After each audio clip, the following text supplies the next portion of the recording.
Hello my dear students, आज हम लोग डिस्कस करने वाले हैं सेंटर ऑफ मास के बारे में। जैसे कि मैंने बोर्ड पे दो क्वेश्चन बना रखे हैं। ये टी शेप का कोई ऑब्जेक्ट है, इसका सेंटर ऑफ मास हमें बताना है। और ये कोई प्लेट है जिसमें से मैंने इतना पार्ट रिमूव कर दिया गया है, तो जो बचा हुआ रिमेनिंग पार्ट है उसकी वजह से सीएम की पोजीशन क्या होगी, सेंटर ऑफ मास की पोजीशन क्या होगी। So yes my students, today we are going to discuss a new chapter that is centre of mass. और मैंने इससे रिलेटेड एक जेईई मेंस 2019 का बहुत ही अच्छा क्वेश्चन आपके लिए होमवर्क में भी छोड़ा हुआ है। आपने उसका जवाब देना है इस लेक्चर की पढ़ाई करने के बाद। So let's continue. हेडिंग लगा लेंगे सेंटर ऑफ मास। बेसिक बातें थोड़ी सी कर लेते हैं सेंटर ऑफ मास के बारे में कि क्या समझते हैं हम सेंटर ऑफ मास से, क्या होता है सेंटर ऑफ मास।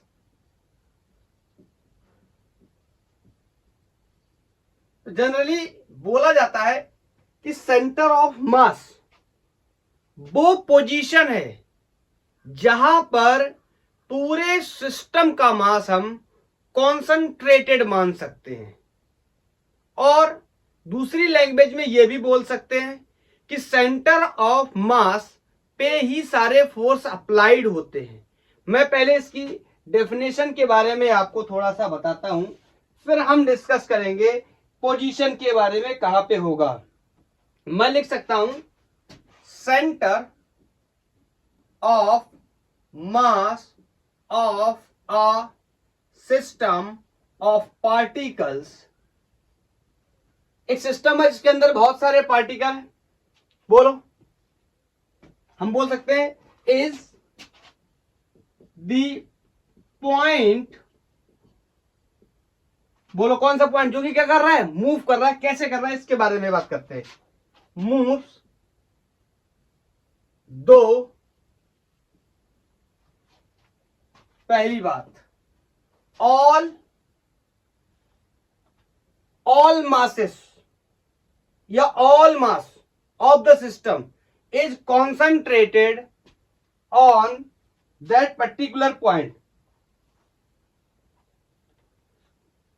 बोलो, all the systems, शॉर्ट में लिख रहा हूं, systems masses were concentrated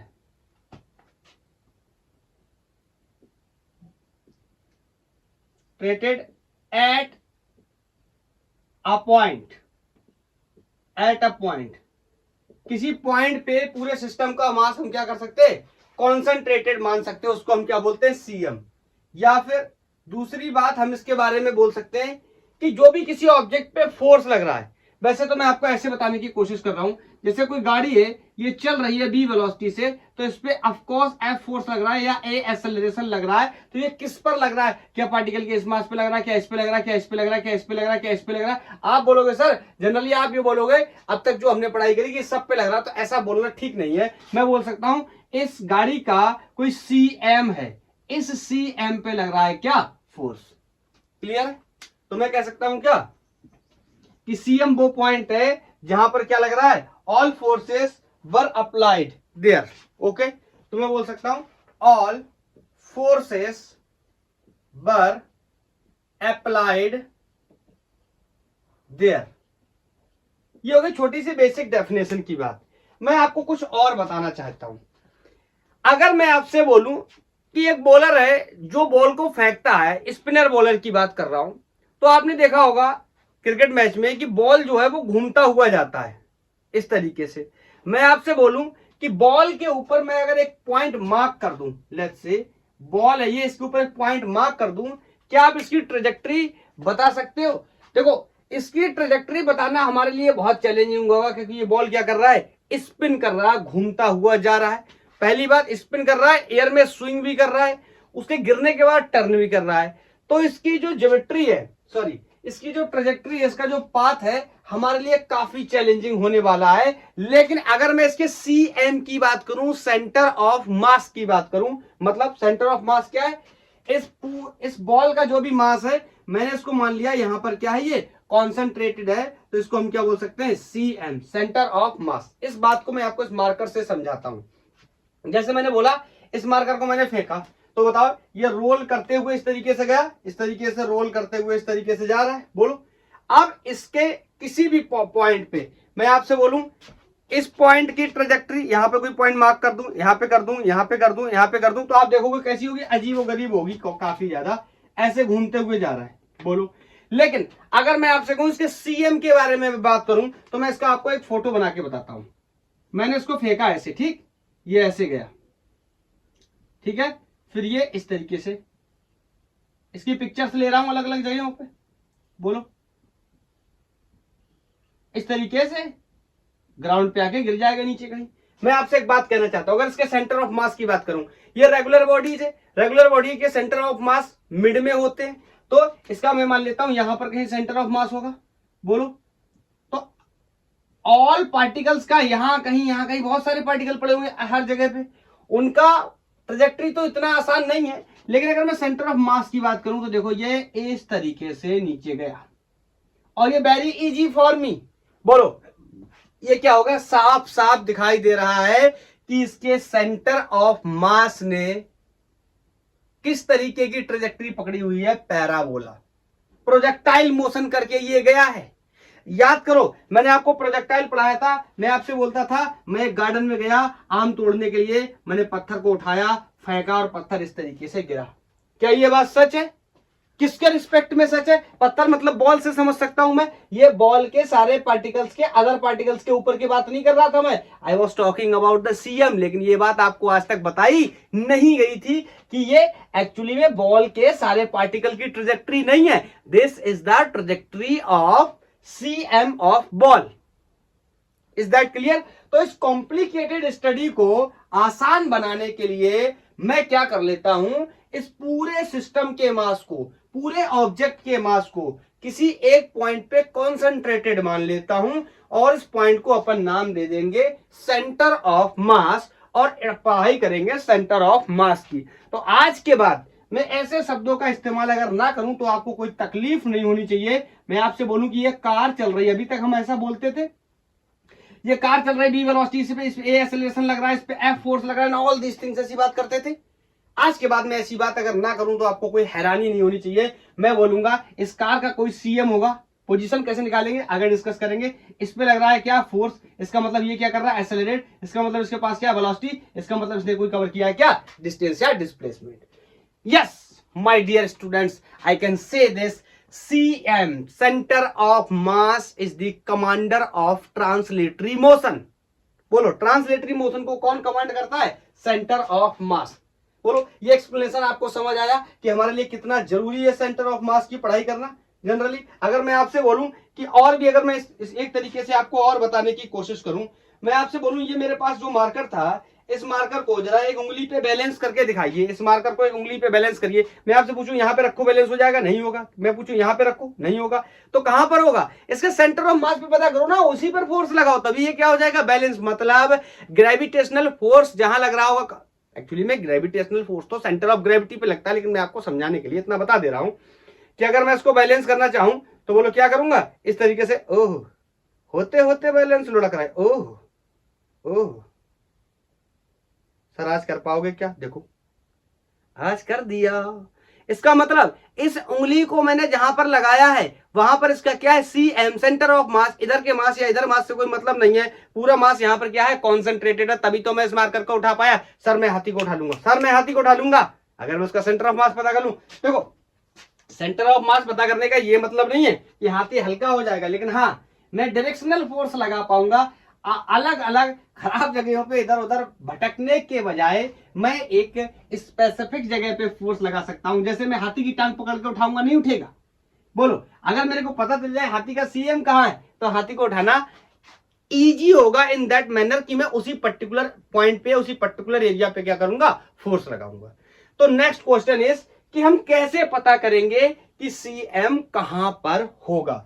तो सेंटर ऑफ मास की पोजीशन को निकालने के लिए कि सेंटर ऑफ मास कहां होगा, हम इस तरीके की चीजों का इस्तेमाल करेंगे कि सेंटर ऑफ मास एक्स के अलोंग भी हो सकता है, वाई के अलोंग भी हो सकता है और जेड के अलोंग भी हो सकता है।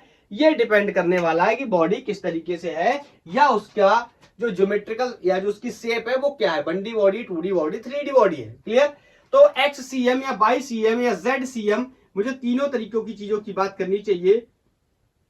तो मैं यहां पर सिंपल क्या करूंगा, टोटल मास से डिवाइड करूंगा और हर एक पार्टिकल का मास मोमेंट कैलकुलेट कर लूंगा। थोड़ी देर आप मेरे को सुनते रहो, आपको समझ आ जाएगा। हो सकता है ये थोड़ा सा नया लग रहा हो, बट इट्स ओके, धीरे धीरे सब समझ आ जाएगा। बोलो एम जेड, ये एम एक्स एम वाई और एम जेड, इसको मैं मास मूवमेंट नाम दे रहा हूं। मतलब मास का मल्टीप्लाई कर रहा हूं किसके साथ में, ऑफ कोर्स डिस्टेंस के साथ में। तो इस तरीके से मैं किसी भी पार्टिकल का क्या कर सकता हूं, सेंटर ऑफ मास पता कर सकता हूं। एक मैं यहां पे आपको लिमिटेशन बताता हूं। सीएम हम पता करेंगे दो प्रकार के लोगों का, दो प्रकार की चीजों का। पहला डिस्क्रीट मास या पॉइंट मास, डिस्क्रीट मास या हम पॉइंट मास भी कह सकते हैं या कॉन्सेंट्रेटेड मास भी बोल सकते हैं। ठीक है, ओके। एक होगा कॉन्टिन्यूअस मास, कॉन्टिन्यूअस मास मतलब जैसे ये प्लेट है, इसमें मास भरा है, ये कोई रॉड है, इसमें मास होगा। जैसे कोई ये रिंग होगा, ये डिस्क होगा, ये कोन हो सकता है, ये हेमिस्फीयर हो सकता है। इस तरीके की चीजों के बारे में बात कर रहा हूं जहां पर मास फैला हुआ होगा, इकट्ठा नहीं होगा। यहां क्या होगा, ऐसे पॉइंट मासेस मिल जाएंगे। बोलो, डिस्क्रीट मास मिल जाएंगे, कॉन्सेंट्रेटेड मास मिल जाएंगे। तो दो प्रकार की स्टडी करनी है सीएम की, एक इस तरीके से और एक इस तरीके से। तो इसके बारे में तो आज कोई बात नहीं करूंगा, इसके बारे में नेक्स्ट लेक्चर हम लोग बात करने वाले हैं। हाँ, एक बात यहां पर फिक्स रहने वाली है, जो डेंसिटी होगी, या मैं अच्छे से बोलूं जो मास डेंसिटी होगी, दैट विल बी कांस्टेंट। मतलब ऑब्जेक्ट में अगर लेंथ है तो पर यूनिट लेंथ में मास सेम होना चाहिए। ऑब्जेक्ट अगर 2D है तो पर यूनिट एरिया में मास सेम होना चाहिए। और ऑब्जेक्ट अगर 3D है तो पर यूनिट वॉल्यूम में मास क्या होना चाहिए, सेम। आगे चल के इसके बारे में डिटेल में बताऊंगा, आज इसकी पढ़ाई करने वाले। क्लियर? तो इसका मतलब जो भी आज मैं पढ़ाई कर रहा हूं, ये जो सेंटर ऑफ मास निकालने की बात कर रहा हूं, इसके सेंटर ऑफ मास को मैं कैसे कैलकुलेट कर सकता हूं, इस तरीके से। अगर मास कैसे है, कॉन्सेंट्रेटेड मास है, पॉइंट मास है, या फिर बोलो इंडिविजुअल मास है, ऐसा भी मैं बोल सकता हूं। हाँ सर, मैंने m1x1 plus m2 x2 plus m3 x3 m1 plus m2 plus m3 मेरे स्कूल में टीचर ने पढ़ाया था, या मेरी कोचिंग में मेरे को टीचर ने पढ़ाया था। डोंट वरी, उसके बारे में भी हम डिस्कस करने वाले हैं, डिटेल में डिस्कस करेंगे। बोलो, तो मैं सबसे पहले हम दो ऑब्जेक्ट्स का सेंटर ऑफ मास किस तरीके से कैलकुलेट करेंगे उसके बारे में बात करने जा रहा हूं मैं। तो हेडिंग लगा लेंगे, CM ऑफ टू ऑब्जेक्ट्स। सुनते रहना, CM ऑफ टू ऑब्जेक्ट्स।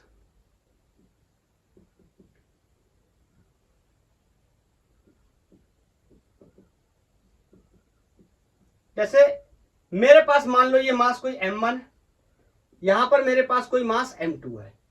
अब मेरे को CM निकालना है। आपको पता है ये एक्स के अबाउट रखे हुए, एक्स डायरेक्शन में रखे हुए, आप वर्टिकल भी रख सकते हैं, कोई प्रॉब्लम नहीं है। हाँ, मुद्दे की बात क्या है, अगर मैं ये वाला फॉर्मूला लगाऊं कि XCM कैलकुलेट करने के लिए 1 upon total mass and sigma of MX, मतलब इसी को मैं चाहूं तो एक्सपेंड करके ऐसे भी लिख सकता हूं। बोलो, इसका मतलब ये सिग्मा आपको पता होगा मैथमेटिक्स में समेशन होता है, इसका मतलब M1 X1 plus M2 X2, और भी होता कोई तो और लिख देते। टोटल मास मतलब M1 प्लस M2। क्लियर?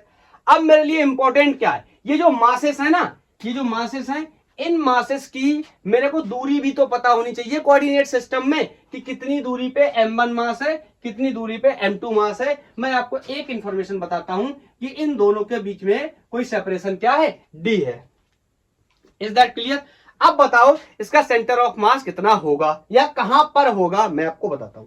ध्यान से सुनो, अगर मैं किसी एक मास को रेफरेंस बना लूं, कोऑर्डिनेट सिस्टम वहीं से स्टार्ट कर लूं, तो ये मेरे लिए आसान होगा। क्या सर ये करना जरूरी है? कोई ऐसा जरूरी नहीं है, मैं आपको 2-3 रिजल्ट्स के माध्यम से बताता हूं। जैसे मान लो मैंने यहां पर कंसीडर कर लिया, तो बताओ इसके कोऑर्डिनेट्स कितने हो गए? 0,0,0। बोलो, और मैं निकालने गया इसका CM, XCM, this is going to be M1, X1 कितना हो जाएगा? बोलो 0 प्लस M2 और X2 कितना हो जाएगा? D upon total mass M1 plus M2।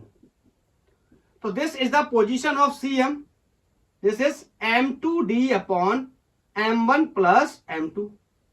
Sir क्या मैं इस पॉइंट को ही, इस मास को ही रेफरेंस बना सकता हूं, मतलब इसके कोऑर्डिनेट्स ही 0 कर सकता हूं? क्या इसके नहीं कर सकता हूं? नहीं, मैं बिल्कुल इसके भी कर सकता हूं। बोलो, तो मैं इसके करके आपको यहां पे ये रिजल्ट तो आप समझ गए होंगे ना किस तरीके से मुझे यूज करना है। तो यहां पर अगर मैं इस वाले की बजाय इस बार M1 M2 सेपरेशन D इसको रेफरेंस मैंने बना दिया, तो बताओ इसके कोऑर्डिनेट्स कितने हो गए? 0,0,0। तो मैं कह सकता हूं क्या, अगर मैं XCM कैलकुलेट करने गया तो M1 X1 plus M2 X2 upon total mass M1 plus M2। सो XCM बताओ कितना हो जाएगा? M1। अगर कोऑर्डिनेट सिस्टम के हिसाब से बात करें तो बताओ लेफ्ट साइड की दूरी को मैं नेगेटिव कंसीडर कर लेता हूं, तो x1 की वैल्यू को यहां पे इस बार -d रख दे रहा हूं। बोलो, मैंने माइनस का साइन लगा दिया, अब ना लगाओ तो भी कोई प्रॉब्लम नहीं है। Clear? Upon total mass is M1 plus M2, M1 plus M2। अरे ये वाला फैक्टर तो ऑफकोर्स 0 होना, M2 इंटू एक्स, एक्स की वैल्यू कितनी हो जाएगी? x2 की वैल्यू कितनी हो जाएगी? 0, इसलिए मैं नहीं रख रहा। तो देखो क्वेश्चन ने बताया कि अगर आपने इस मास का रेफरेंस लिया है तो सेंटर ऑफ मास यहां कहीं आएगा, अगर आपने इसको कोऑर्डिनेट में यहां पर 0 कर रखा है तो यहां पर आएगा। सर मुझे मजा नहीं आया, मैं गणित के नंबरों से बताता हूं। इसको तुम 2 किलो मान लो, इसको तुम 4 किलो मान लो, सेंटर ऑफ मास दोनों केसेस में सेम आने वाला। मैं आपको ये बताने की कोशिश कर रहा हूं कैसे। अब गणित को मैं ऐसे ही रखता हूं, ठीक है? ये रख दिया मैंने 2, कहां गया? यहां रख दिया कितना? M2 को मैंने कितना रख दिया? 4, तो ये कितना हो गया? 4D। बोलो, अपॉन M1 प्लस M2, 4 और 2 कितना हो जाएगा? 6, तो 4D अपॉन 6M, ये मर गया। बोलो, क्लियर? 4 kg और यहां 6 kg, तो ये इससे मर गया। 2/3D आया। मेरी बात को बहुत ध्यान से सुनना, 2/3 आया इस कंडीशन में। अगर मैं यहां पर बात करूं, मैं ये रिजल्ट मैथमेटिक्स के जानबूझ के डाल के दिखा रहा हूं, ये आपको इतना समझ नहीं आएगा। बोलो, मैं आपसे बात करूं कि इस केस में अगर मैं बात करूं तो ये माइनस का साइन लगा लिया मैंने। M1 की वैल्यू मैंने कितनी ले रखी है? ऑफ कोर्स 2 kg, और D इस केस में मैंने D ही ले रखा है, upon M1 plus M2 total mass फिर से मैं कितना करूंगा? 6 करूंगा, तो यहां से लोकेशन आ गई -D/3। अरे दोनों बातें एक ही हैं, ध्यान से समझो। अगर मैं यहां से लूंगा तो सेंटर ऑफ मास यहां कहीं मिलेगा, जो डिस्टेंस कितनी होने वाली है? D/3। बोलो, और टोटल डिस्टेंस कितनी है? D। और अगर मैं इस साइड से लेता हूं, माइनस का मतलब समझ गए, लेफ्ट साइड, अगर मैं इस मास से लेता हूं तो यही दूरी रिमेनिंग कितनी बचने वाली है? 2/3D। यही मैं आपको बताने की कोशिश कर रहा हूं। इसका मतलब क्या सर मैं ये कह सकता हूं कि मैं कोऑर्डिनेट सिस्टम को अगर शिफ्ट करता हूं तो सेंटर ऑफ मास पे कोई फर्क नहीं पड़ेगा? ऑफ कोर्स नहीं पड़ेगा। सेंटर ऑफ मास क्या होगा? फिक्स रहने वाला है। कोऑर्डिनेट सिस्टम से कोई फर्क नहीं पड़ता, एक्सिस को शिफ्ट करने से कोई भी फर्क नहीं पड़ता। चलो एक बहुत ही जनरल केस बनाता हूं, एक बहुत ही जनरल केस बनाता हूं कि ना M1 को ना M2 को किसी को भी रेफरेंस नहीं बनाता हूं, और मान लेता हूं इस बार रेफरेंस यहां बना के रखता हूं, और ये मास M1 है, ये मास M2 है, और इनके बीच का सेपरेशन कोई क्या है? D है। ये यहां से X2 दूरी पे या X1 दूरी पे मान लो, तो इसका जो CM है that will be M1 distance कितनी हो जाएगी? X1, M1 X1, यहां से यहां तक की डिस्टेंस को मैं X2 मान लेता हूं। बोलो, और ये M2 X2 upon total mass M1 plus M2। इसको देख के तुम्हें भले ही ऐसा लग रहा हो कि CM की पोजीशन चेंज हो गई, ना, अगर मैं सारे मैथमेटिकल वैल्यूज आपको दे दूं, अगर इस एक्स की वैल्यू को डाल दूं ना, तो ये फिर से इसी के साथ रिलेट करके आएगा। जो भी वैल्यू आ जाएगी, जो भी वैल्यू आ जाए, उसमें से आप ये एक्स घटा देना, फिर से देखना या तो ये आ जाएगा या तो ये वाला आ जाएगा। बोलो, is that clear?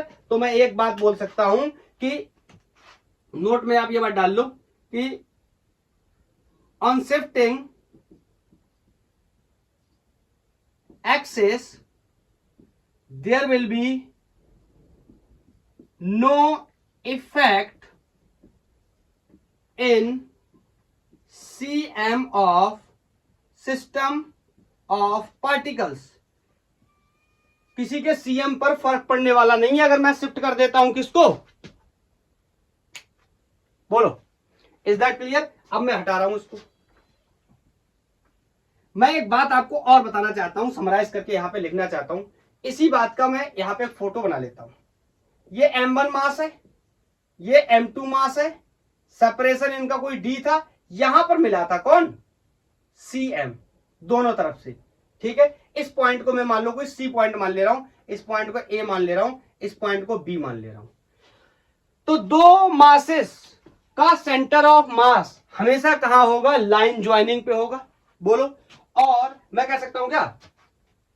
cm of two masses या two objects will be always on line joining। Line joining पे होगा। एक बहुत ही इंपॉर्टेंट बात बताने जा रहा हूं, और मैं आपसे बोलूं इसका इसके साथ मल्टीप्लाई कर दूं, किसका? मास का डिस्टेंस के साथ मल्टीप्लाई कर दूं, और ये m2 का cb के साथ मल्टीप्लाई कर दूं। इसका मतलब जो सेंटर ऑफ मासेस हैं, देखो ये और ये क्या होगा? बराबर, तभी तो cm यहां पे आ रहा है। यही पोजीशन तो क्या इसको बैलेंस कर रही है। बोलो, इसका मतलब जो सेंटर ऑफ मास है वो इंटरनली क्या है? बताओ, इंटरनली क्या है? Inverse ratio of their masses है। मैं कह सकता हूं cm, कंडीशन याद रखना, यही कंडीशन है, कुछ और मत लगा देना, नहीं फिर बाद में इन्वर्स करते रहो और गलत हो जाए, मेरी जिम्मेदारी नहीं है। बोलो, cm ऑफ टू बॉडीज या two objects are in ratio of their masses. हाँ, एक बात आपको और बता देता हूं, ये मास का डिस्टेंस के साथ जो मैंने मल्टीप्लाई किया है, this is called mass movement. इस मास मोमेंट की हेल्प से हम क्वेश्चंस को भी सॉल्व करेंगे। बोलो, इज दैट क्लियर?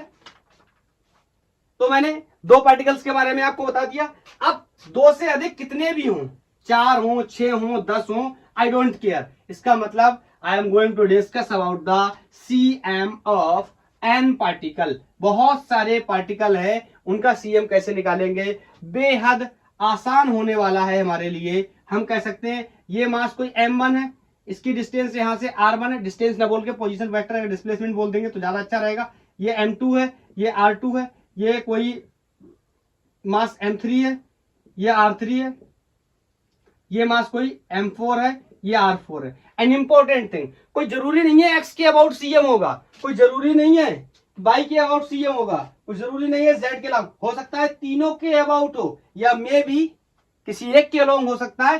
तो अगर मैं लिखना चाहूं क्या n पार्टिकल्स का, तो मैं लिख सकता हूं, जो शॉर्ट फॉर्म में मैंने लिखा था कंडेंस फॉर्म में, इसको तो मैं ऐसे फिर भी लिख सकता हूं, कितने भी हो सबको जोड़ते चल जाओ। लेकिन अगर एक्सपेंड करके लिखना हो अबाउट x, y और z, तो मैं लिख सकता हूं क्या? xcm will be m1 x1 plus m2 x2 plus m3 x3 plus dash dash dash dash, पता नहीं कितने पार्टिकल है, तो mn xn upon total mass m1 plus m2 plus m3 plus dash dash dash mn। खुश हो गए ना?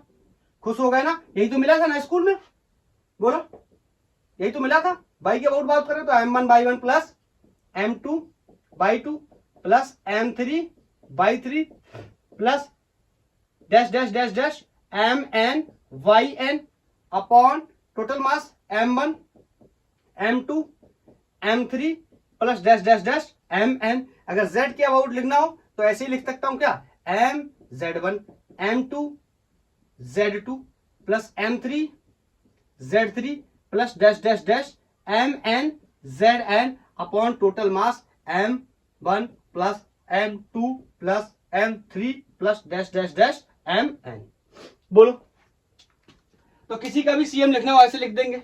हाँ, एक इंपॉर्टेंट बात और है, अगर वेक्टर के फॉर्म में लिखना हो तो कैसे लिखूंगा? वेक्टर फॉर्म में लिखना हो, देखो वेक्टर फॉर्म का मैं आपको बता दे रहा हूं, लेकिन इसका एप्लीकेशन मैं थर्ड लेक्चर में यहां पे करने वाला हूं।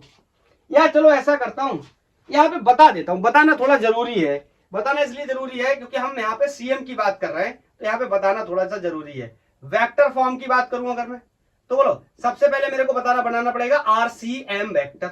बोलो, तो ये क्या हो जाएगा? या आर वेक्टर बनाना पड़ेगा। और आर वेक्टर क्या किसके अबाउट हो सकता है? एक्स सीएम आई कैप, वाई सीएम जे कैप, जेड सीएम के कैप, इस तरीके से बनाऊंगा। बोलो, और इसका मेरे को कैलकुलेट करना पड़ेगा क्या? सीएम, तो मैं कह सकता हूं क्या? आर सीएम मेरे को कैलकुलेट करना है, तो 1/r sigma of M x, नहीं इस बार r vector. Is that clear? General result लिख रहे हैं, बोलो जनरल रिजल्ट लिख रहा है, तो इसको ऐसे करके हम कैलकुलेट कर लेंगे। बोलो, ये वेक्टर फॉर्म है, इससे ज्यादा कुछ नहीं। हाँ, इसका यूज कैसे करेंगे मैं आपको थर्ड लेक्चर में बताऊंगा। बोलो, अब क्या है ये, इसको आप नोट कर लो, ये एक्स सीएम मिल जाएगा, वाई सीएम मिल जाएगा। बोलो, एक सेकेंड, एक्स सीएम मिल जाएगा, वाई सीएम मिल जाएगा, जेड सीएम मिल जाएगा, वेक्टर बना लेंगे, यहां से आंसर कर लेंगे। ठीक, अब हम लोग क्या करते हैं, कुछ क्वेश्चंस की प्रैक्टिस करने जा रहे हैं कि हम कैसे कैलकुलेट करेंगे सेंटर ऑफ मासेस। तो मैं लेक्चर को पॉज करके कुछ क्वेश्चन क्या करता हूं, नोट करता हूं। ये पहला क्वेश्चन, ओके, ये क्वेश्चन है, बोल रहा है 3 मासेस हैं, 3, 4 और 5 केजी के एक इक्विलेटरल ट्रायंगल के कॉर्नर्स पे रखे हैं, इसकी साइड कितनी है?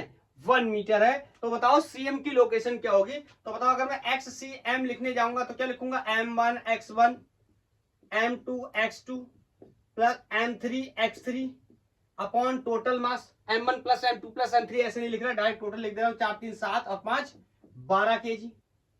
बोलो, अब मेरे सामने बड़ा सवाल ये है कि मासेस तो मेरे को पता, ये 3 है, ये 2 है, ये 5 है, मेरे को x1 x2 और x3 चाहिए। बोला, तो इसकी डिस्टेंसेस के लिए मैं क्या करूं? कहीं पर एक्सेस ड्रॉ कर लेता हूं। तो बोलो, यहीं पे अगर कर लूं तो ये रेफरेंस मिल जाएगा। बोलो, इस पॉइंट के या इस मास के कोऑर्डिनेट्स कितने हो जाएंगे? 0,0,0। ये पूरा कितना है? 1 मीटर का। बोलो, तो एक्स सी एम अगर मैं लिखना चाहूं तो बताओ, ये वैल्यू तो हो गई 0। बोलो, m2 की वैल्यू कितनी हो गई? 4। बताओ, और x2, m2 मास कितनी डिस्टेंस पे है x के अंदर? तो बोलो कितना है? 1। अगर इसके कोऑर्डिनेट लिखने चाहो तो 1,0,0, तो ये कितना दूर है x के अलोंग? 1 मीटर। बोलो, प्लस m3। बताओ, m3 यहां पे है, लेकिन मुझे यहां वाली डिस्टेंस से कोई लेना देना नहीं है। मैं किसके बारे में लेना चाहता हूं? इसका भी कोई x y एंड z में 0 होगा, x y में रखा हुआ है, तो इसका मुझे x कोऑर्डिनेट चाहिए। तो बताओ, यहां से बीच से अगर डिस्टेंस खींचूंगा या लाइन खींचूंगा तो ये पूरा 1 है, तो आधा कितना रह जाएगा? 1/2। बताओ, तो इसकी डिस्टेंस फ्रॉम द ओरिजिन कितनी रह गई? 1/2 इन द x एक्सिस। तो I can write m3 and value of m3 is 5 × 1/2 upon 12। और इन दोनों, इन सबको देखो किलोग्राम मीटर, तो इसका ऊपर जो यूनिट आएगा केजी मीटर और नीचे आएगा क्या? केजी। तो केजी से केजी मर जाएगा और सीएम की लोकेशन मुझे मीटर्स में मिल जाएगी। तो एक्स सीएम, इसको सॉल्व कर लूंगा, ये हो गया 4, ये हो गया 2.5। इसको भी सॉल्व नहीं कर पाओगे क्या? बोलो, इसको तो सॉल्व एटलीस्ट कर ही लोगे। बोलो, तो मैं इसका आंसर लिख दे रहा हूं, ये आ गया 0.54 मीटर। क्लियर? इसको सॉल्व करने के बाद ये 0.54 आ गया। क्लियर? अब मेरे को बाई के अलाउंग निकालना पड़ेगा। बोलो, तो बाई के अलाउंग निकालने चला, इसको हटा दूं, आसान था। कैसे निकालेंगे? 2-3 क्वेश्चंस को आप देखते रहिए, आपको बिल्कुल क्लियर हो जाएगा। अगर मैं बाई के अलाउंग निकालना चाहूं तो by CM will be m1 y1 m2 y2 m3 y3 upon m1 plus m2 plus m3, total mass फिर से 12। अब इस बार यूनिट्स को भी नहीं रख रहा हूं, मुझे पता है मीटर्स में ही बचने वाला है। हाँ, अब बताओ, y1 कोऑर्डिनेट कितना है? m1 का 0, तो ये वाला क्या हो गया? 0। अब बोलो, m2 कितना है? 4 × y2 डिस्टेंस। बोलो, ये कितना दूर है बाई में, अरे जीरो, देखो ये एक्स, ये वाई और ये जेड, तो ये वाई में कितना है जीरो, क्योंकि ये कहां पे है एक्स एक्सेस में है, तो ये वाई में कितना है जीरो।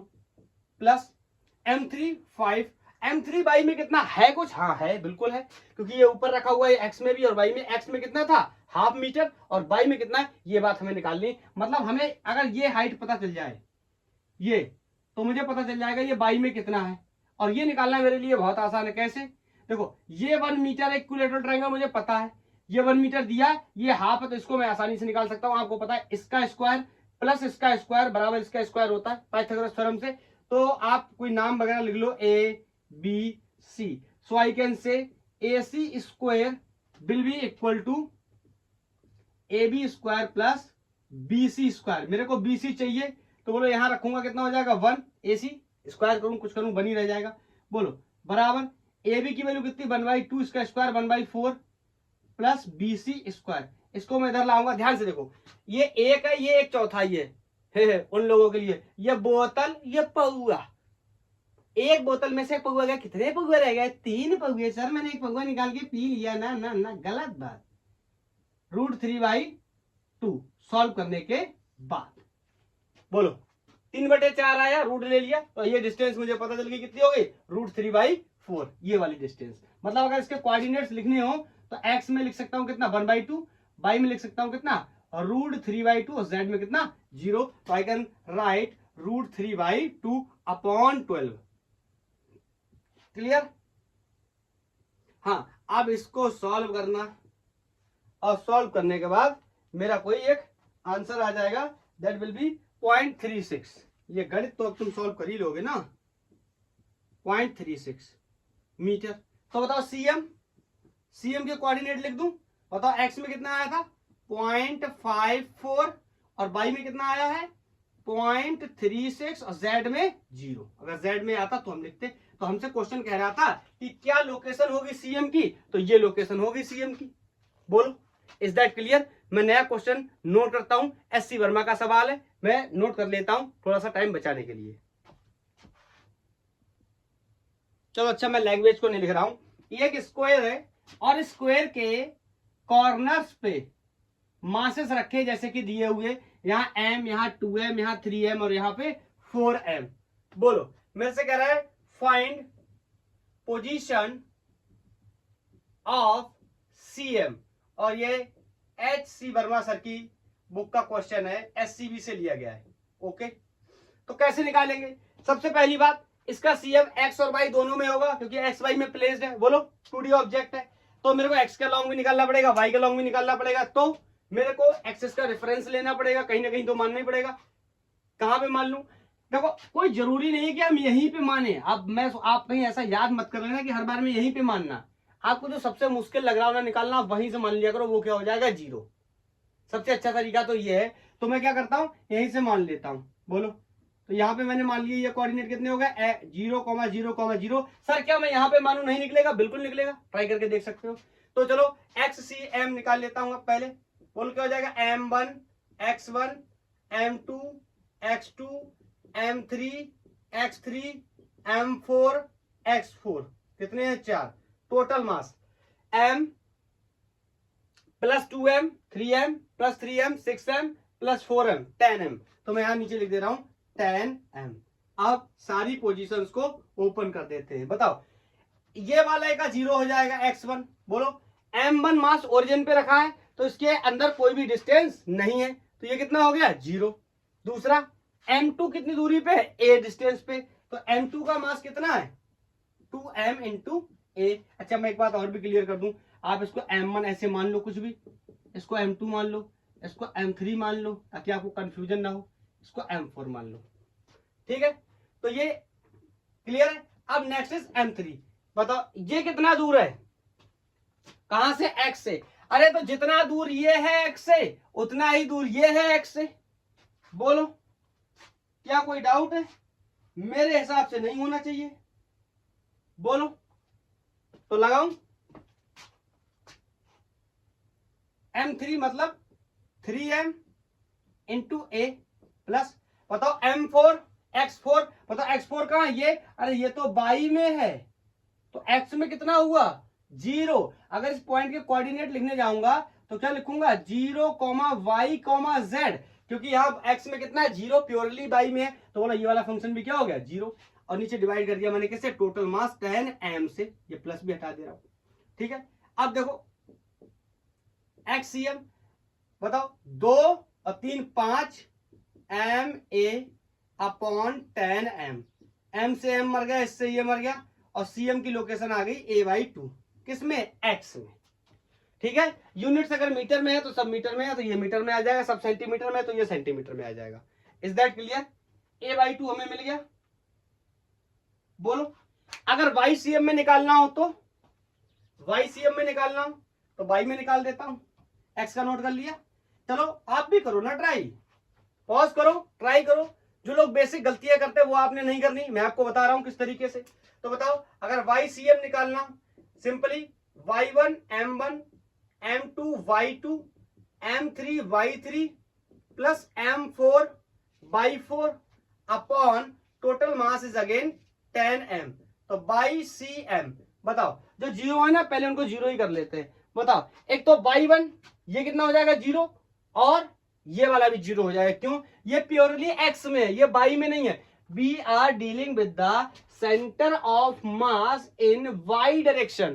क्लियर? तो एक तो ये और दूसरा ये, क्योंकि ये किसमें है, ओरिजिन पे रखा हुआ है, ये प्योरली x में है। अगर इनके कोऑर्डिनेट्स को मैं लिखने जाऊं तो इसके कोऑर्डिनेट क्या लिखे जाएंगे, a,0,0 प्योरली किसमें, x में, y और z में कितना है 0। इसके लिखने जाऊं तो ये सब में 0 है। क्लियर? तो ये 1 वाला ये 0 हो गया, और बोलो इस केस में ये 2 वाला भी क्या हो गया 0 हो गया। Is that clear? तो मैं लिख सकता हूं m3 और m4 के। बताओ m3 कितना ऊपर है, a ऊपर है, या यहां से देख लो a ऊपर है, ये दोनों a डिस्टेंस पे हैं। बोलो तो लिख दूं m3 की वैल्यू कितनी है 3m into a distance, plus m4 की वैल्यू 4m इंटू डिस्टेंस कितनी है a, और total mass divide by 10m। Total mass थोड़ी चेंज हो जाएगा, वो तो उतना ही रहेगा ना जब तक क्वेश्चन चेंज नहीं होगा। हाँ 4 और 3 7m a बटे 10m, m से m मर गया 7/10a। क्लियर? ये आ गया किसका, बाई में पोजीशन इन मासेस का सेंटर ऑफ मास। तो बताओ सीएम की नई पोजीशन या सीएम की पोजीशन, बोलो सीएम कहां हो जाएगा, एक्स में a/2, वाई में 7/10a, और जेड में 0। तो कुछ लोगों को दिमाग में ये परसेप्शन रहता है कि सीएम हमेशा 1D में आएगा, ऐसा कुछ नहीं है। जैसा ऑब्जेक्ट होगा उस तरीके से डिसाइड करेंगे। बोलो तो is it clear, is this clear? अब तीसरा क्वेश्चन मैं थोड़ा सा अलग तरीके का लेता हूं, मैं बोर्ड पे बनाता हूं, आपको समझ आएगा मैंने क्या अलग लिया है। ये नेक्स्ट क्वेश्चन है। क्वेश्चन बोल रहा है कि find the centre of mass of L shape lamina, a thin flat plate with dimension as shown in figure, and the total mass of the lamina is 3 kg। इसको 3 parts में divide किया गया है, 1, 2 और 3। लेकिन मेरे से ये भले ही थोड़ा कम ज्यादा बन गया, लेकिन आप ऐसा बनाएंगे कि ये सारे आपको बराबर दिखाई दे, लाइक दिस। ठीक है, ये सब आपको कैसे लगे, इक्वल लगे। ठीक है, आई थिंक मेरी बात आप समझ गए होंगे। ये तीनों बराबर, मतलब मैं ये कहना चाहता हूं कि अगर मास ट्रीट करना पड़ जाए तीनों का अलग अलग, तो मैं 1 kg ईच का ट्रीट कर सकता हूं। क्लियर? मैंने क्वेश्चन को हटा दिया। कैसे करेंगे ऐसे सवाल को, देखो मैंने ऑलरेडी इसमें ड्रॉ करके रखा है कि मैंने यहाँ पे ओरिजिन मान लिया है। ठीक है, अब बताओ मुद्दे की बात पता क्या है, अगर अच्छे से समझूं मैं तो देखो ये तो यूनिफॉर्म मास है, यूनिफॉर्म मतलब कॉन्टिन्यूअस मास है। अब इनका तो मैं निकाल नहीं सकता, लेकिन इनके केस में मैं एक काम कर सकता हूं। बोलो क्या, कि मैं इनका सेंटर दे रखा है, मतलब इस वाले जो प्लेट है ना, इसका जो सेंटर है ये C1 है, सेंटर ऑफ मास। इसका कुछ भी कर लो, लेट्स से इसको C2 कर लो, अरे C3 कर लो, C3 कर लो। ये C1 है, ये C2 है, C3, मतलब इसका जो सेंटर ऑफ मास ये C3 यहाँ पे है, इसका जो सेंटर ऑफ मास है ये यहाँ पे, इसका जो सेंटर मास है यहाँ पे, आपको पता है रेगुलर बॉडी इनका कहाँ आ जाएगा, मिड में हो जाएगा। तो इससे बेहतर आप इसको ऐसे भी समझ सकते हो इस क्वेश्चन को। मैं 1 मिनट आपको थोड़ा बना के बताता हूं। मतलब ये पूरा मास को ही आप मान लो कितना 1 kg। ठीक है, इस तरीके से रख लो। इस पूरे मास को मान लो आप 2 kg, सॉरी 1 kg। इस पूरे मास को मान लो आप कितना 1 kg, 3 kg मास हो गया। और इनके कोऑर्डिनेट्स वगैरह लिख लो। बताओ ये डिस्टेंस यहां से यहां तक की कितनी है 2, तो ये कितनी होगी 1। देखो ये बराबर है, मैं बता चुका हूं आपको। ये कितना हो गया 1।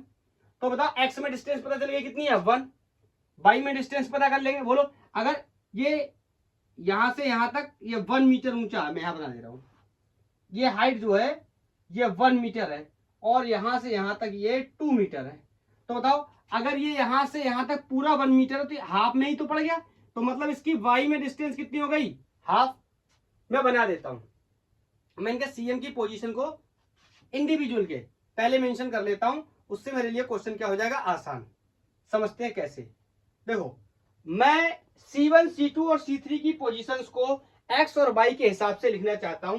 तो मैंने लिख दिया, मान लो ये एक्स में और ये वाई में, ये हो गया C1, ये हो गया C2 और ये हो गया C3। तीनों की पोजीशंस को मैं लिखने चला। आप मेरी मदद करना और बताना कोई दिक्कत तो नहीं हो रही। बताओ C1 एक्स में कितना। अरे भैया C1 एक्स में ये इतना यहीं से तो है। बताओ ये पूरा 2, ये आधा, तो ये कितना बचा। मैं दोबारा से बता रहा हूं, ये पूरा 2, ये कितना हो गया 1, तो ये कितना हो गया इसका हाफ। मतलब एक्स में पोजीशन कितनी है 1/2, चाहे मीटर सेंटीमीटर जो भी होगा वो देख लेंगे। क्लियर। और बताओ C2 की पोजीशन एक्स में कितनी है। C2 बताओ, ये यहां से यही तो पोजीशन हुई एक्स में, तो यहां से यहां तक तो 1 हो गया और ये आधा और, मतलब 1 प्लस आधा, बोलो 1.5, मतलब 3/2। Is this clear. और C3 की पोजीशन ये देखो, ये रहा C3। एक्स की बात कर रहे हैं पर्टिकुलरली, तो बोलो ये एक्स में इतनी ही तो पोजीशन है, मतलब 1/2। वाई में पोजीशन अलग होगी, वाई में कितनी हो जाएगी ये 1 पूरा प्लस ये आधा, मतलब 3/2। अब वाई के अबाउट करते सबके बारे में, एक सेकेंड। बोलो वाई के हिसाब से करते हैं। तो बताओ ये क्या है वाई, बोलो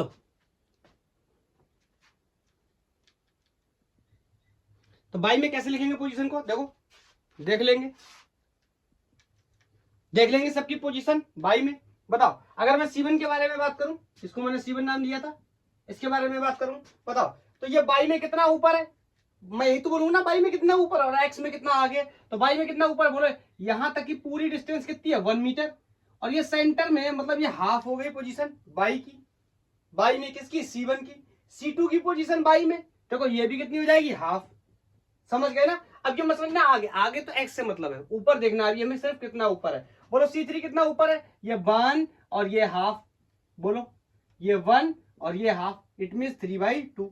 अब हमारे लिए बहुत आसान है, समझ गए। मैंने इसको आपको ऐसे करके दिखा दिया इसीलिए, ठीक है। अब इसके लिए एक्स और वाई सीएम निकालना मेरे लिए बहुत आसान है। निकालूं क्या, दोनों एक साथ निकाल दूं क्या, दोनों एक साथ निकाल दूं। चलो अच्छा ट्राई करके देखते हैं। एक्स सीएम बोलो M1 x1 M2 x2 plus M3 x3। बताओ टोटल मास कितना हो गया 3 kg। टोटल मास ऑफ मैंने 3 kg है, हमें क्वेश्चन में दिया था। बोलो 3 kg से डिवाइड कर दिया। यहां साथ ही साथ बाई में भी निकाल लेता हूं।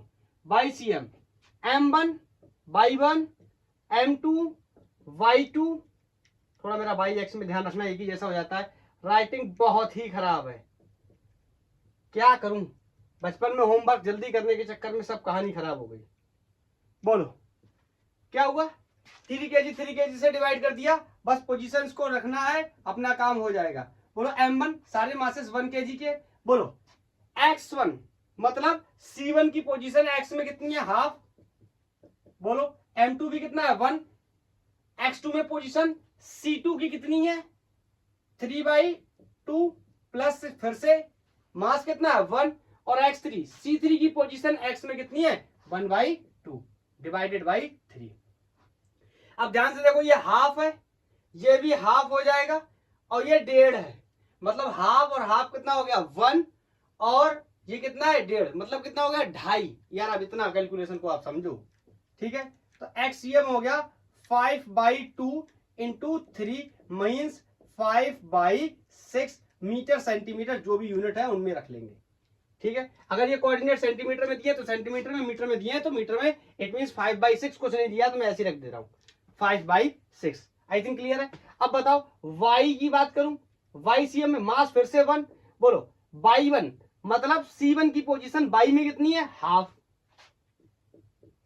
बोलो, इस फोटो को ही हटा दे रहा हूं, अब इसकी ही क्या जरूरत पड़ने वाली है। बोलो, प्लस M2 1 बाई 2, मतलब C2 की पोजीशन बाई में कितनी है, हाफ। मैंने इसीलिए पहले से टेबल बना दी है। प्लस M3, मास कितना है 1, पोजीशन क्या है 3/2। बोलो, total mass 3 kg। Is that clear?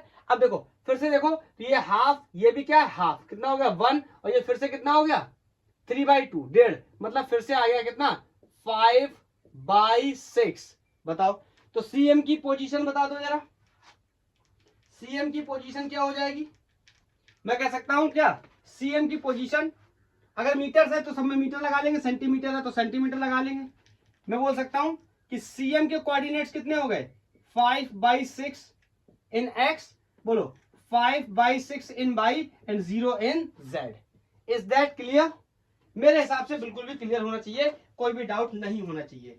चलो, इसी टाइप का लैमिना से संबंधित एक प्लेट का सवाल और ले लेता हूं और थोड़ा सा और इंटरेस्टिंग बनाता हूं। इंटरेस्टिंग इन द सेंस, इस बार मैंने मास दिए थे, अगली बार मैं मास नहीं दूंगा। मतलब आप डेंसिटी से काम करना, और आपको पता है डेंसिटी क्या होती है, मास पर यूनिट वॉल्यूम, और एरिया में पाई जाने वाली डेंसिटी को सिग्मा मास पर यूनिट एरिया। एक्चुअली मुझे ऐसे नहीं बोलना चाहिए था, एक लाइन में मुझे बताना चाहिए कि डेंसिटी 3 प्रकार की हो सकती है, लीनियर डेंसिटी, सरफेस डेंसिटी और वॉल्यूम डेंसिटी। मतलब अगर मास लेंथ में फैला है तो मैं उसको बोलूंगा लैम्डा इक्वल टू, लैम्डा से रिप्रेजेंट करूंगा मास पर यूनिट लेंथ। सरफेस माने एरिया में फैली है, एरिया भी लिख सकता हूं, इसको मैं लिखूंगा sigma equal to mass per unit area. Volume में फैली है, ये तो बचपन से पढ़ते चले आ रहा है, रो मास पर यूनिट वॉल्यूम, इसी के बारे में जानते थे सिर्फ, खाली ये सब नहीं पता, ये भी डेंसिटीज होती हैं। क्लियर? तो मैं नेक्स्ट क्वेश्चन नोट करने चल रहा हूं, मास नहीं दे रहा हूं, या मास m कर दूंगा टोटल। ये क्वेश्चन है, ये टी शेप लैमिना है जिसके साथ हमने लेक्चर की शुरुआत करी थी। बोल रहा है ये टी शेप लैमिना है, बताइए इसका सीएम कहीं यहां बता रहा है, कह रहे यहां सीएम है, इसकी लोकेशन बताइए, पोजीशन बताइए क्या होगी, और मास नहीं पता है तो मैं कह दे रहा हूं लेट से mass of T shape plate क्या मान लिया, m मान लिया। बताओ डेंसिटी की अगर मैं बात करूं, डेंसिटी क्या हो जाएगी, मास पर यूनिट एरिया, और डेंसिटी कौन सी है, sigma, this is mass per unit area. तो देखो ये दो है, दो भाग में है, एक ये हथौड़ी समझ सकते हो आप, टी या हथौड़ी की तरह समझ सकते हो, ये ऊपर का हेड पोर्शन, ये टेल वाला पोर्शन। बोलो, तो दोनों के एरिया निकाल सकता हूं बहुत आसानी से। बोलो, इसकी लेंथ 6 मीटर, इसकी ब्रेथ 2 मीटर, तो मैं कह सकता हूं इनके मास निकाल सकता हूं मैं कैसे, m इक्वल टू सिग्मा ए। इससे निकल आएगा क्या, मास, क्योंकि पता नहीं है तो डेंसिटी के टर्म्स में निकाल लूंगा। बोलो, तो कैलकुलेट कर लेते हैं मास। लाइट का आज कुछ ज्यादा इशू है, इसके लिए मैं आपसे बहुत बहुत अपोलोजाइज करता हूं, लेकिन सम टाइम्स कुछ प्रॉब्लम्स ऐसी होती हैं जिन्हें हमें फेस करना ही पड़ता है और कोई सोल्यूशन नहीं होता, तो मैं थोड़ा सा कर लो। अगर आपको मेरी टीचिंग पसंद आती है, अच्छा लगता है, तो थोड़ा सा लाइट के साथ कॉम्प्रोमाइज कर लो।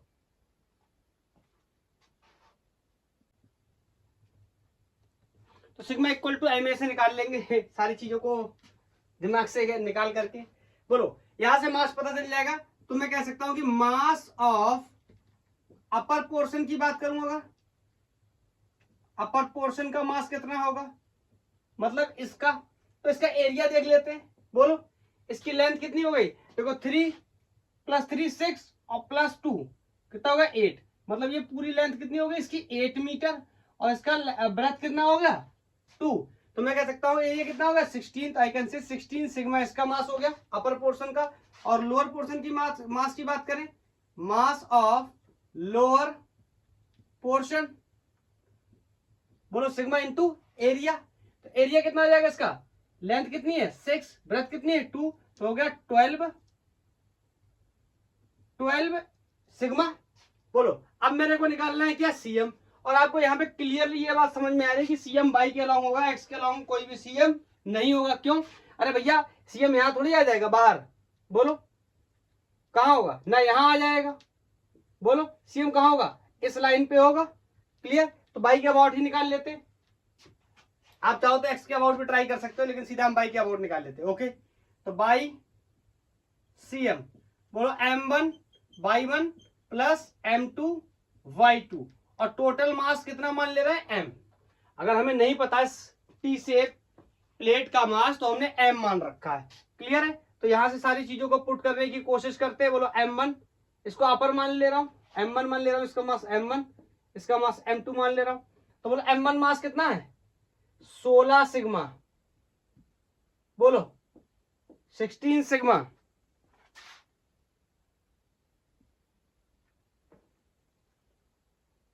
सिग्मा। और m2 का मास कितना है, 12 सिग्मा। बोलो, और total mass m, mass total mass m को क्या लिख सकता हूं, सिग्मा इंटू ए। तो टोटल एरिया बोलो लिख सकता हूं, टोटल मास नीचे बोलो कितना, 16 प्लस 12 28 सिग्मा।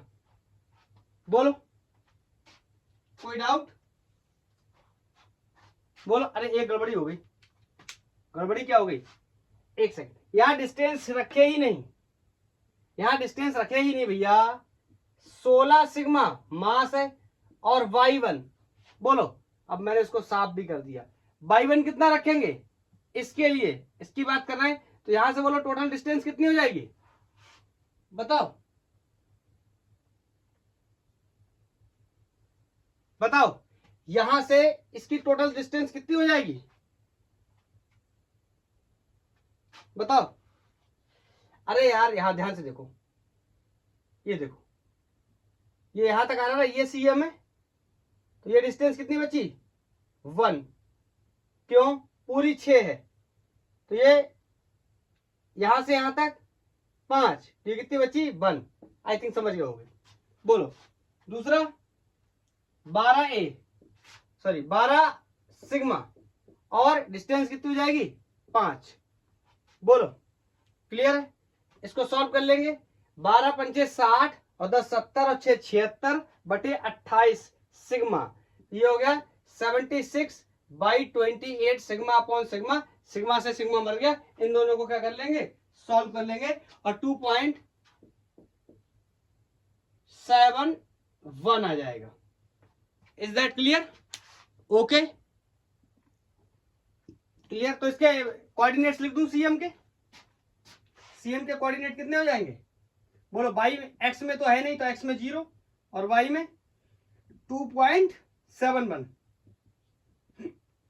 और जेड में 0। Is that clear? हाँ, अगर देखो किसी को ये प्रॉब्लम तो नहीं आ रही है, ये डिस्टेंस 1 कैसे हो गई, ये डिस्टेंस 5 कैसे होगी, इसका मैं थोड़ा सा आपको आइडिया दे रहा हूं। वैसे तो हो सकता है आपको समझ में आ गया हो, मैंने बताया है, लेकिन अगर फिर भी आपको डाउट हो रहा हो तो मैं आपको एक बात बता देता हूं। क्वेश्चन को पढ़ो, कह रहा है ओ से बताओ, ओ से, तो बताओ ये ऐसा यहां कहीं कुछ था O2, ठीक है। ये बोल रहा है कि ये पूरी, ये डिस्टेंस कितनी है, 2। तो बताओ O से ये सेंटर हो गया किसका, हॉरिजॉन्टल पोर्शन या अपर पोर्शन का, ये सेंटर हो गया। बोलो ये सेंटर हो गया, इसका सेंटर ऑफ मास यहाँ है, तो नीचे से कितना दूर है, अगर ये पूरा 2 है तो नीचे से कितना हो जाएगा, 1। ऊपर से भी कितना हो जाएगा, 1। मुझे कहां से चाहिए, यहां से, तभी तो ये आया 1, तभी तो मैंने लिखा 16 और y1 कितना लिखा, इंटू 1। Is that clear? ऐसे अगर मैं O2 की बात करूं तो ऐसे O2 के केस में कर लूंगा, तो देखो 2 तो ये हो जाएगी, प्लस यहां से यहां तक की पूरी आप ले लेना, 6 वगैरह थी, काट पीट के देखोगे तो ये 3 आएगी, तो ये टोटल 5 आ जाएगी, तो 12 गुणा 5। आई थिंक समझ गए होगे। क्लियर? नेक्स्ट, हाँ नेक्स्ट क्वेश्चन में क्या करना है, नेक्स्ट क्वेश्चन में जैसे कि मैंने आपको मास मूवमेंट का कॉन्सेप्ट बताया था, तो नेक्स्ट क्वेश्चन अपन मास मूवमेंट के क्वेश्चन कॉन्सेप्ट से सॉल्व करने वाले हैं। ठीक है, तो मैं लेक्चर को पॉज करके क्वेश्चन को नोट कर देता हूं। ये 2 क्वेश्चंस मैंने लिखे हुए हैं, ठीक है, एक मैं करूंगा, एक आप करके मेरे को बताएंगे। A square of side 4 centimeter and the uniform thickness is divided into the 4 equal squares as shown in the figure. ये बड़ा स्क्वायर था, इसको 4 स्क्वायर में बांट दिया गया, इतना पोर्शन काट के बाहर निकाल दिया गया। ये बोल रहा है if one of the square is cut off find the position of centre of mass of remaining portion. मतलब ये 3 के द्वारा बचा हुआ जो मास है वो सीएम कहां पे आएगा उसका ये बताना है। ऐसे ही दूसरा क्वेश्चन है circular plate of uniform thickness has diameter 56 centimetre मैंने बना रखा है। ये पूरा जो प्लेट है इसका जो ओरिजिनल सेंटर है ये O है, इसकी डिस्टेंस कितनी है 28, रेडियस कितनी है 28, मतलब डायमीटर कितना है 56। ठीक है, उसके बाद बोला circular portion of diameter 42 centimetre, मतलब रेडियस 21 रह गया, इतना काट करके क्या कर दिया गया है निकाल दिया गया है। Then find the CM of remaining portion. दोनों क्वेश्चन सेम कॉन्सेप्ट पे आधारित है, एक मैं बता रहा हूं एक आप खुद से करेंगे। तो ये नोट कर लो 1 2 3 नोटेड, मैं इसको हटा दे रहा हूं, एक बता देता हूं मैं, इसका आंसर आप मेरे को बता देना होमवर्क में करके और बता देना कितना आया। हाँ अभी मान लेता हूं ना इसका मास आपको मानना पड़ेगा, मैं मान लेता हूं इसका मास 4m है, मतलब हर एक का मास कितना है m, आप पूरे का m मानोगे तो हर एक का m/4 मानना पड़ेगा। ठीक, अब ध्यान से सुनना, दो कहानी हुई, इतना काट कर निकाल दिया गया तो क्या होगा इसका सीएम क्या होगा शिफ्ट होगा। भैया पूरा था, अगर पूरा मास था तो इसका सीएम ऑब्वियसली यहां कहीं होगा, लेकिन जब पूरा मास नहीं है काट कर निकाल दिया गया है, ऊपर हाथ मेरा कम चलेगा, क्या करता हूं ऊपर वाला ऐसे रहने देता हूं, इस साइड का ये ऐसे काट कर निकाल देता हूं। ठीक है, ये नीचे वाला मैंने काट करके निकाल दिया। अभी मेरे से बोल रहा है कि इसका सीएम बताओ, तो बताओ अगर मैं आपसे पूछूं ये 4 सेंटीमीटर है स्क्वायर है, तो ये भी 4 ये भी 4, और मैं आपसे इस डायगोनल के बारे में पूछूं तो आई थिंक सारे लोग बता पाएंगे मेरे को इस डायगोनल के बारे में। बोलो रूट के अंदर 4 का स्क्वायर रूट के अंदर कितने बार 2 बार 4, तो 2 अंदर फंस जाएगा, 4 बाहर निकल आएगा 2, तो मैं कह सकता हूं 2√2। बोलो 2√2 इसका क्या हो गया डायगोनल हो गया।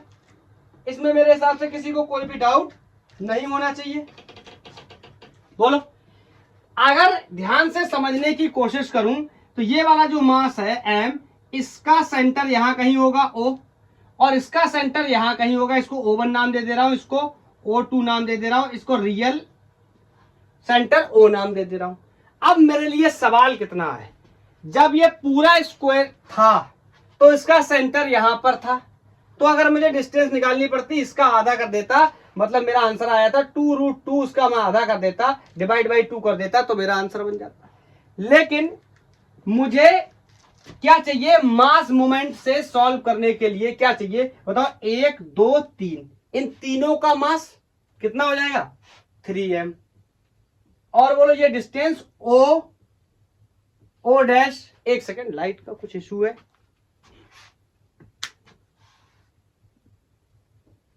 बोलो। और अगर इस साइड से देखने की कोशिश करूं तो इसका मास कितना रह गया बोलो m, और ये डिस्टेंस कितनी हो जाएगी O2O। बताओ क्लियर है, क्लियर है, मेरे हिसाब से किसी को कोई भी डाउट नहीं होना चाहिए। बोलो, और मेरे को सेंटर ऑफ मास निकालना है, मतलब मेरे को कौन सी डिस्टेंस फाइंड करनी है, कट आउट होने के बाद ये वाली डिस्टेंस पता करनी है कि कितनी रह गई। तो और ये O डैश ये मेरे को पता है, सबको पता है ये डिस्टेंस कितनी है, ये पूरा इसका आधा, तो यहां से यहां तक अगर मैं लूं, अगर इसको मैं समझू, अगर मेरा स्क्वायर सिर्फ इतना रह जाए ये 1, बोलो ये 4 का था सॉरी, तो ये कितना रह जाएगा 2, तो बोलो ये भी कितना रह जाएगा 2, तो 2 और 2 का डायगोनल कितना आ जाएगा 2 बार 2 2, अरे यार 2 का स्क्वायर प्लस 2 का स्क्वायर, तो बोलो कितना हो जाएगा 2 बार 2, तो एक 2 अंदर निकल आएगा, एक 2 बाहर रह जाएगा। बोलो बताओ कोई डाउट। अब मुझे करना क्या है, इसका भी आधा चाहिए, ये डिस्टेंस, ये डायगोनल का क्या है आधा, तो ये डायगोनल पूरा कितना है 2√2, इसका आधा कितना हो जाएगा बोलो, इसको डिवाइड कर दूं तो ये मर जाएगा, मतलब कितना बचा √2, इसका मतलब 3m into √2 is equal to m into O, 2 into O। बहुत ही आसान है, m से m मर गया और ये √3/2 मीटर सेंटीमीटर, जिसमें भी दिया, अगर सेंटीमीटर में दिया तो सेंटीमीटर, ओ डैश, ये नए सीएम की पोजीशन आ जाएगी। मास मूवमेंट के कॉन्सेप्ट से कितना ही मजा आया, बोलो, क्या कोई डाउट है? एक सेकंड, सॉरी, थोड़ी सी गलती हो गई। गलती ये हो रही है, अरे यार मैंने ये नहीं निकालना है ना, मेरे को ये नहीं निकालना है, मेरे को ये निकालना है। ये तो शिफ्ट करेगा ना ऊपर की तरफ। मैंने गलत बोल दिया, फिर से गलत बोल दिया मैंने, ध्यान से सुनना। मुझे ये निकालना है, जब ये पूरा था तो ये सेंटर था, सेंटर ऑफ मास था, लेकिन जब इतना काट दूंगा तो ये सेंटर ऑफ मास ऊपर की तरफ शिफ्ट कर जाएगा। मतलब ये वाली डिस्टेंस मुझे यहां पर निकालनी है, कौन सी? ओ डैश, जो भी ली थी मैंने। और ये O2 की बात करूं तो ये O2, फिर से इसका कॉन्सेप्ट तो वही है ना कि ये 2 सेंटीमीटर, ये 2 सेंटीमीटर, तो ये पूरा कितना हो गया? 2√2, और उसका आधा कितना हो गया? √2। तो यहां से मैं किसका मल्टीप्लाई कर दूंगा? √2 का। मैंने निकाल गलत दिया था, डिस्टेंस गलत निकालती थी। यहां से O dash will be 2/√2/3 centimetre. Is this clear? बोलो, is this clear? Is any problem? हाँ, अगर कोई मेरे से ये पूछता कि सर मास मोमेंट का कॉन्सेप्ट तो मुझे समझ में आया, लेकिन अगर मुझे मास मोमेंट का कॉन्सेप्ट यूज ना करके मेरे को जैसे हम लोग अभी सीएम निकालते थे वैसे निकालना पड़े तो मैं कैसे निकालूंगा? मैं हिंट करता हूं आपको, और नेक्स्ट क्वेश्चन भी मैं जेईई मेंस 2019 का सवाल आई थिंक है, उसको लेता हूं और वहां से समझने की कोशिश करेंगे। देखो, सबसे बेस्ट है आप सीएम निकाल लो पहले पूरे का, मेरी बात का जवाब देना। मतलब पहले जब नहीं कटा था उसका पूरा सीएम मान लो कोई एक्स डैश हो गया, ठीक है, सॉरी एक्स सीएम हो गया, फिर कटे हुए का अलग निकाल लो और बोलो कटे हुए में से मैं इसको घटा दूं एक्स सीएम डैश और टोटल मास से डिवाइड कर दूं, तो ये मेरे नए सीएम की पोजीशन आ जाएगी। मेरे को कोई डाउट नहीं होना चाहिए। बोलो, क्या मेरी बात आप तक पहुंच पा रही है? क्या मैं जो वो बोल रहा हूं वो क्लियर आपको समझ आ रहा है? बोलो, मतलब पूरे का निकालो, फिर कटे हुए का निकालो, फिर दोनों को सब्ट्रैक्ट कर दो, मेरा नया सीएम कहां पे आएगा मुझे पता चल जाएगी ये बात। Is that clear? बोलो, नया क्वेश्चन नोट करूं क्या? समझने का प्रयास करेंगे वहां से। चलो ठीक है, समझते हैं। ये नेक्स्ट क्वेश्चन है and the question is from JEE Mains 2019। 19 में ये क्वेश्चन पूछा गया। कह रहा है ये रेक्टेंगल है और इसमें से ये कोई पार्ट HOGB काट करके बाहर निकाल दिया गया है। आप क्वेश्चन को जब पढ़ेंगे तो आपको समझ आ जाएगा। कह रहा रिमेनिंग पोर्शन का कितना CM बचेगा या कहां पर CM बचेगा? तो सबसे बेस्ट तरीका मैं क्या बोल सकता हूं कि रिमेनिंग पोर्शन का CM कैसे निकालूं? पूरे का CM, ठीक है। CM मतलब जब कोई भी मास नहीं काटा गया, पूरे का CM minus x dash CM, किसका? कटेड पार्ट का। आप चाहो तो मेंशन करते रहो, upon total mass. Total mass कितना बचा? अब ये मत कर देना कि ये m/4, ये m/4, ये m/4, ये m/4, कितना रह गया? कितना हो गया? m ना, ये तो काट के बाहर निकाल दिया ना। ये नया रिमेनिंग का पूछ रहे, तो अगर मैं सबके मास को, पूरे को मास को m मानूं, जैसे कि क्वेश्चन में दिया गया, तो एक इंडिविजुअल कितना बचा? m/4, m/4, m/4, m/4, एक m/4 निकाल दिया तो 3m/4, यह आ गया x में। ऐसे बताओ, मैं अगर रिमेनिंग का बाई CM निकालने की कोशिश करूं तो बाई CM पहले पूरे का निकाल लो, फिर कटेड मास का जितना काट के निकाला उसका CM निकाल लो और मास से क्या कर दो? डिवाइड कर दो। बोलो, आपको आंसर मिल जाएगा। मेरे हिसाब से कोई प्रॉब्लम होनी नहीं चाहिए। बताओ, तो मैं इसका आंसर लिखने जा रहा हूं। अब क्या आप मेरे से ये एक्सपेक्ट करते हो कि मैं इसका CM निकाल के दिखाऊं? बिल्कुल भी नहीं। हम लोगों को पता है m1 x1 plus m2 x2 plus m3 x3 इस तरीके से निकालेंगे। बोलो, चारों का डिस्टेंस वगैरह देख लेंगे। बोलो, इसका सेंटर आप यहां मान लेना, इसका यहां मान लेना, इसका यहां मान लेना और इसका यहां पे मान लेना।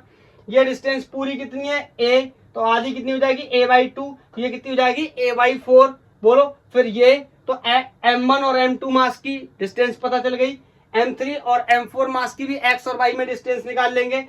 और यहां से पूरे का जब हम CM निकालेंगे x डायरेक्शन में, एक्स सी एम पूरे का निकालेंगे, this will comes out 3/2a, ये आपका आएगा एक्स सी एम। और इसका निकालेंगे सिर्फ कटे हुए का, तो ये सिर्फ कटे हुए का जो सी एम है इसका, फिर से एक्स के लॉन्ग और वाई के लॉन्ग। अब 3-4 बार तो लिखना नहीं है, सिर्फ एम एक्स और एम वाई। एक्स में ये डिस्टेंस देख लेंगे, यहां से बोलो इतनी प्लस इतनी, यहां पे इतना आ जाएगा, तो ऐसे ही एक्स का निकाल लेंगे, सॉरी एक्स डैश का कटा हुआ निकाल लेंगे, तो ये आएगा m/4 3/2a, ये इतना आने वाला है। बोलो इज दैट क्लियर? मतलब सॉरी सी एम कितना आने वाला है 3/2a, इसका सी एम 3/2a आने वाला है। बताओ, तो बहुत आसान है, यहां पर वैल्यू कितनी रख दूंगा 3/, दोनों एक जैसे आ गए क्या? ऐसा कैसे पॉसिबल है कि दोनों एक जैसे आ जाएंगे? ये a/2 आएगा, सॉरी ये a/2 आएगा, ये 3a/2 आएगा, तो यहां पे रखकर क्या कर देंगे, घटा देंगे, और टोटल मास से क्या कर देंगे, डिवाइड कर देंगे, आंसर आ जाएगा। ऐसी 22 cm भी निकाल लेंगे, और जो कटा हुआ है वो भी निकाल लेंगे, तो मेरे ख्याल से आंसर आ जाना चाहिए। क्या करेंगे, दोनों के सीएम को सब्ट्रैक्ट कर देंगे। अगर आप चाहो तो मास मूवमेंट से निकालना, तो मास मूवमेंट से भी निकाल सकते हो। बताओ इसका सीएम पहले यहां कहीं था, बाद में शिफ्ट हो जाएगा, तो मतलब मुझे ये डिस्टेंस निकालनी पड़ेगी। तो ये बचा हुआ मास कितना है, पूरा 3 पौआ, तो 3/4 m। ये डिस्टेंस यहां से आपको ऐसी मान लेना o डैश। बोलो यहां से यहां तक की डिस्टेंस आप पता कर ही लोगे, ये डायगोनल के रूप से निकाल करके। बोलो तो मास मूवमेंट से ऐसे पता कर सकते हैं। अब आप ये मेरे से मत कह देना सर कि ये सीएम कैसे निकालेंगे और ये कैसे निकालेंगे, मेरे लिए बहुत आसान है। कटा हुआ पास मात्र इतना ही तो है, ये यहां से ऐसे रखा हुआ है, बस यहां से x से दूरी देख लो, y से देख लो, निकल आएगा। तो x का y का अलग अलग निकालो, दोनों को घटा दो, मैंने निकालना आपको सिखा दिया। आज के लिए इतना ही। और इस तरीके से हमने डिस्क्रीट मास के सीएम की बात करी। नेक्स्ट लेक्चर जो हमारा होगा वो कॉन्टिन्यूअस मास सिस्टम के ऊपर होगा, वहां पे हम सीएम के बारे में डिस्कस करेंगे। पढ़ाई करते रहिए और मेरे को इस क्वेश्चन का आंसर जरूर बताइए। आंसर तो मैंने आधा बता ही दिया है, आधा आंसर तो मैंने बता ही दिया है। रहा बच्चा आधा कहो तो वो भी बता दूं। इन दोनों को जब घटाओगे तो एक आंसर मैच कर जाएगा 5/12 के टर्म्स में। दूसरा, जब y के अलोंग आप सीएम निकालने जाओगे तो फिर से आपको देखने को मिलेगा कि बिल्कुल सेम वैल्यूज रिपीट होंगी, यही वाली। क्लियर? तो आप मेरे को आंसर बताना, आप लोग बिल्कुल लेजी पर नहीं, आंसर आपने बताना है। आज के लिए इतना ही। थैंक यू, धन्यवाद।